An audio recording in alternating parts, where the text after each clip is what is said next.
Good morning, folks. It's a lovely Saturday out here in Bangalore, and I'm going to talk about Transalp today. I have done over 10,000 kilometers on it. There's a review that's pending, my ownership experience so far, that I will do. So I'm going to speak about all the mods that I have done today on my motorcycle, uh, in terms of protection, in terms of comfort, in terms of safety. So yeah, let's dig into it right away. There are two aspects to it. One, the Transalp itself, the motorcycle itself, how he has served me so far in my 10,000 kilometers, more than 10,000 kilometers now. I think more than 11,000 kilometers now in 8 months. And of course, all the modifications that I have done on it since it came out of the factory. So let's dig into this. Do like, share, subscribe the video, put in your comments, feedbacks, what you would like to be covered next, which topic, which motorcycle, which aspect of motorcycling. Do let me know so that I have your ears, I know what you want, and then I can plan my day according to that as well. So I'm just short of time, so this is again a very impromptu shoot. I had no plans to do it today, but I just had my GoPro, so I thought let's just talk about this today. So a thing that we should keep in mind is the changes I have made over time so far in 8 months is mostly related to protection and the touring comfort as well. So I will get into each of it like bit by bit. I will not go on a tangent. So if you have additional questions, comments, do let me know through Instagram or through comment section, and I will get back to you on that. So starting from the changes so far, if you would see at the motorcycle itself. So from factory, this motorcycle comes something like this. I will put it up on screen. It has no protection as such in terms of sump guard, engine guard and all that. So, and this is how it looks today. So let's start with the protection itself. So I ordered bark busters, hand guard for Transalp, the fairing guards from Hepco and Beckers, the engine guard, the sump guard. So these three alone would cost you around 95,000. The fairing guard, the engine guard, and the sump guard. So, and again, these are not Hondas. These are from Hepco and Beckers. These are very premium quality. Like the reason of apart from the import duty that we pay, so they do a lot of R&D. So if you look at it, there's no mount point on the engine. So usually what other brands do is like they put a mount point on the engine. So that should not happen. That's like very crucial to the integrity of the chassis. So the reason I picked Hepco and Beckers is like I had heard good things about it from my riding colleagues, friends. They have been using this on their Tiger, on their Transalps for long. I think we will pick up from where we left. By the way, as I was shooting, I met Mr. Bulu Patnaik here, Bulu biker, and he was just passing by. He came to ride a trail somewhere around, and he just stopped and asked me for how this bike, and we had a good chat. What an amazing guy. Again, so coming back to the video. So this is in terms of protection, right? So the first thing that I did as soon as I ordered the bike is, as soon as booked the bike is, I went to Bike and Beckers in Bangalore and I booked the engine protection and the body protection. So starting from these three sets first: the fairing guard, the engine guard, the sump guard that you see. So this sump guard is important because you will see the oil sump is quite protruding in the sense that it may hit the bumps very easily. So just to protect that piece, so you need the sump guard for sure. You may or may not need the other stuff, but I would say if you're getting the motorcycle, just get the whole set. So I'll put the exact price of each of this in the screen, but it costs me around 95,000, and that's after 5% discount that Bike and Becker gave me. So that's it, right? So it has been running pretty good today. So the whole point of this Hepco and Beckers is the whole the powder coating, the R&D that has gone into it, the weight, the material. For example, in terms of R&D, you would see there's no mount point on the engine. So this is very important in terms of chassis integrity of the chassis. So it's very important to me. I don't want a lazy design which kind of mounts everywhere, especially if I spend 14 lakhs on the bike. in the Bangalore. So the other thing was the hand guards. So these are back busted PPS hand guards. So I just got it in the white to kind of match the color of it. You can't go wrong with the black itself, but this is something very important, I would say. Any motorcycle, you will see I have this on my Scrambler as well. So I feel like hand guards are super important in terms of safety as well. I have actually encountered quite a few occasions where I was thankful that I had this on my bike. Other change I have made is, you will see there's a fork seal cover. So these are from Kriega. I ordered it from Riders Junction. I think these are pretty great, but you can see there's some wear and tear already. It's been 8 months only, but again, I have ridden this very extensively in my 11,000 kilometers journey. So these are the best I've heard, at least what we can get in India in terms of fork seal cover, and I would recommend getting this as well. While we are here, so other kind of a mod that I've done is I have changed my stock horns. I don't use horn as much, but in very rare occasions, if you do, I need something that's more commanding. So I have got this from Bike and Bikers again. This is, I think, Hella. I don't remember the model. I will put it on screen. Other mod that I have done is this bottle holder on both sides. So I have put in this slider on both sides, but on the right side I have put in a bottle holder. So in a short ride or something, I can just put a bottle in it. I still have a bottle in my bag, which I will just put it in here. I have a concern where kind of I feel like the radiator, the heat from the radiator exit would kind of get to the bottle, especially if it's a plastic bottle. I don't know how that will play out, but we'll see. Other functional mod that I have done is I have changed the foot pegs. These are SW Motec foot pegs, iron. So what we can do is, so the profile is very flat, kind of more flat, more surface area than what stock foot peg has, which helps me when I have these shoes. So these are Alpinistar Corzol dry leather boots. So these are specially for touring. So I kind of did not feel very easy on this with these shoes on the OEM foot pegs, either on touring, either on like kind of light off-roading trail. So this is it, I think, in terms of foot peg. What functionality, other additional functionality here is, you can just remove this rubber that you have, and if you're going for hardcore technical trails, it really helps in that manner. So next modification that I have done is in terms of luggage capacity. So I needed, again, I was in the two minds, what should I get, but this is SW Motec Pro Carrier side carrier.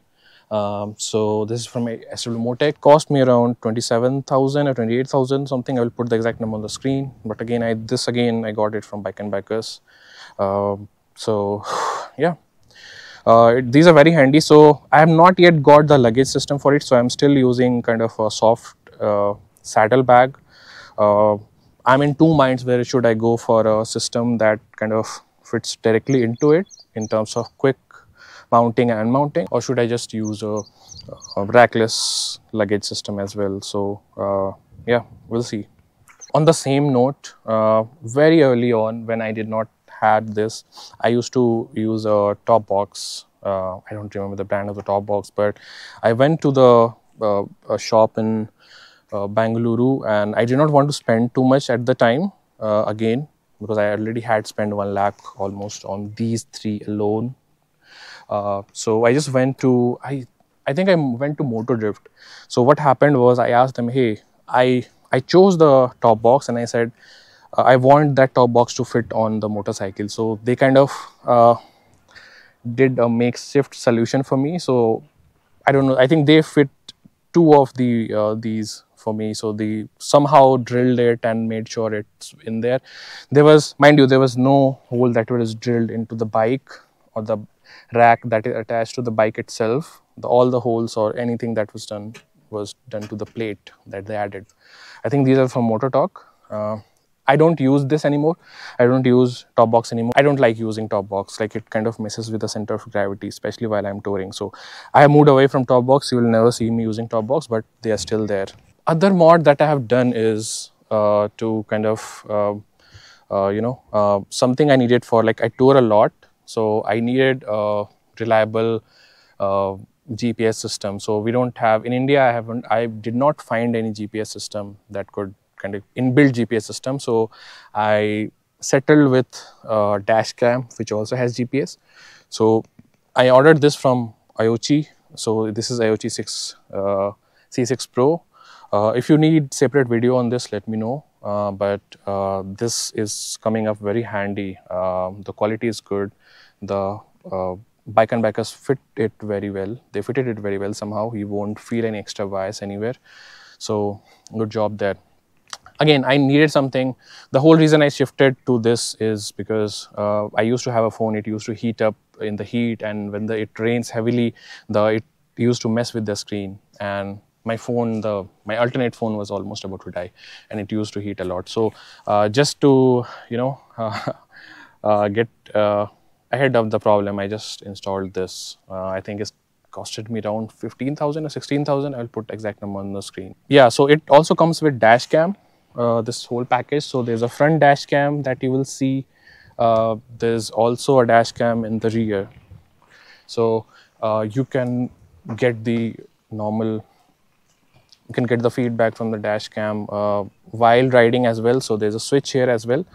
And by the way, this whole system is touch screen, so you can manipulate that. I don't recommend manipulating it while driving. If you need to manipulate it, just get your vehicle in the side and play around with it. But there's a switch here for the whole purpose of convenience and safety, so you can just press it. There's also a TPS monitor that comes with it. I have not installed it yet. I installed it, but I felt like each time I was going to fueling station to get their pressure checked, putting that valve, the TPMS is in form of a valve, so you just kind of put it, it's very external. So every time that was a challenge, so I just got rid of it. Again, other very important mod that I've done on this motorcycle early on was getting the auxiliary lights, because lights are absolutely rubbish on this one, as with any other motorcycle. It's no secret. So these are Bahar Design Squadron Sports light. They would cost you around 28,000 in India. I again got it from Bike and Biker, but it was installed by Honda. So this again, the covers that you see, you will have to purchase separately, I believe. I will put the numbers on the screen.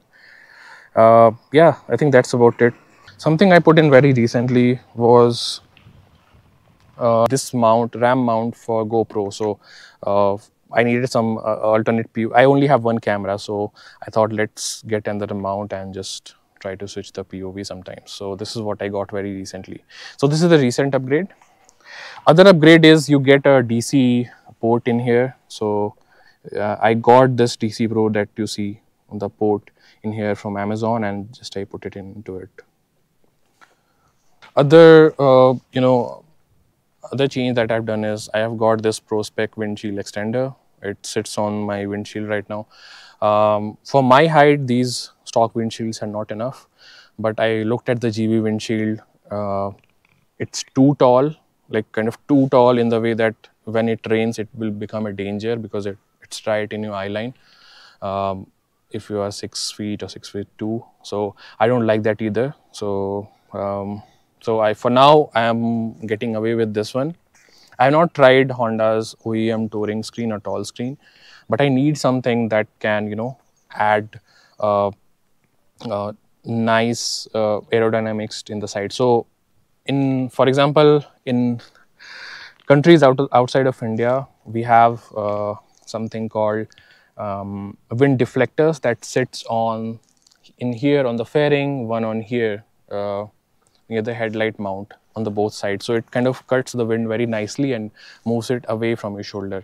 I have not been able to get that in India. And if you are trying to go for like long windscreen from GV, I would say wait, hold on, because it may be a danger, because first of all, it should not be on your eye line. So anybody who's going to do modification in terms of windshields, doesn't matter what motorcycle you ride, before installation, just sit on the motorcycle and see if it's below your eye line or above your eye line. So it should not interfere with your eye line, right? So in the clear weather, when the windshield is clean, it's all good and well. But when it rains, and when over time, when the windscreen gets, you know, scratchy, dirty, it kind of interferes with your vision. And that's not great. That's very dangerous, actually. Okay, so the last one I have done on this one is I have a tank bag from SW Motec. I needed something waterproof. As I said, I don't like mounting luggage up top. It kind of messes with the motorcycle's center of gravity.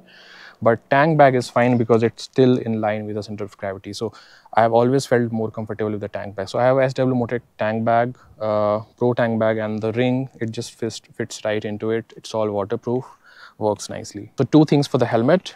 Even before you think about getting Bluetooth intercom system, start with a pin lock visor. Make sure your helmet is compatible with it. And the second one is get a turtle wax liquid, or like whatever equivalent you can find for it, and apply it on the outer side of your visor. The whole purpose of that turtle wax is to kind of repel the rain. It does that very effectively when moving. So the whole idea is that. One important modification that I have done in here is Transalp 750, whether it's 23 model, 24 model, 25 model. It comes as a tubed option. They don't have a tubeless option. So what I ended up doing is, because I cannot have a tube tire in a motorcycle that I use for like long distance touring. So as soon as I got this, I had two options: either get the rims change. So the Africa twin rims fit perfectly in it. A lot of people have changed it, but it cost 1,60,000, 70,000. So initially I thought I will do that, but over the time I spent so much money on the motorcycle, I thought it's not prudent for me to kind of go that way right now. So what I ended up doing is the Honda Big Wing top line in Bangalore. So they have an option where you can go to them, ask them to get this converted into tubeless. They have some kind of collaboration with the vendor, so they do the whole tubeless conversion. So I think either it's Outex conversion or way to speed conversion. I'm not sure. I asked them, they told me it's Outex. I have not verified it, but it has been running great so far, no issues. I know people who have been using the tubeless converted tires for like 60,000, 70,000, 80,000 and without any issues. They have done Ladakh on it and all that. So from reliability perspective, it's proven, but it also depends on who does that modification for you. So it becomes very important. So for example, for some of the modification, some of the rims, the tire may not fit perfectly without the tube. So keep that in mind. I did not face this issue with my Transalp. That because the tires I have is Karoo Street, Metzeler Karoo Street. So I did not face that issue with my Transalp, but this is something to keep in mind. One more modification that I did was I got this fender extender, the pyramid fender extender from Big Bad Bikes. The whole idea is to not have too much splash going on in the backward. All right. So one important thing that I would like you guys to be aware of. So I got this motorcycle from Bangalore. Karnataka even has like only one Big Wing, Honda Big Wing top line. So Big Wing, Honda Big Wing and Honda Big Wing top line are two different things. So in Karnataka, they only have one. And they are authorized to sell these motorcycles, the Africa Twin, CBRs and all that. So in Bangalore, what's great is the staff is very cooperative. The owner is very cooperative. He is into motorcycling himself, so he understands some of the concerns, some of the some of the caveats of the motorcycling. So the whole reason I ordered all of this from Bike and Bikers is like, what I used to do is I used to order from Bike and Bikers. They already had some idea what other people are using for the same motorcycle, why they are using it, and they cooperated every logistics very nicely. So they would order it, they would send it to Honda service center. My motorcycle will be there already, and the Honda guys would fit everything in for me. So every modification I have done on this has been fitted by most of it has been done by the Honda service center guys, the top line guys. So even some of the aftermarket stuff that I have done in here. So that's always great. I have not added a air filter yet. I'm waiting for my second service. I have got the air filter. I will talk about that in next video, perhaps what air filter it is. But right now it's running stock. I feel like it could breathe a bit better. That's the whole reason I got air filter. I will tell you what that air filter is. It's not so common, but it works great from what I've heard. So I needed something that can breathe better. So we'll dig into this in the next video. So for now, this is it. If you have any additional questions, comments, any additional perspective that you want to know about, let me know in the comments or on Instagram, message me. I will try to cover them in my next video. And all of this is based on my experience, what I feel and what my thoughts are, right? I do not talk a lot about specs because it's all available in the internet. I'll make sure that those are easily available to you. But the whole point of it, all of this video is to kind of share my perspective from riders, from the first-hand experience, what I feel like, not just reading the spec sheet. So let me know what else you would need to know, what else you would like to be covered, what are your pain points that you would like somebody to address. If I don't have experience or first-hand experience on that, I will meet with someone else that has the same experience. I will bring them in the conversation, make sure that they are answered. So again, it all depends on your feedback, what you want, right? So let me know. Have a good Saturday, have a good ride, ride safe, ride well.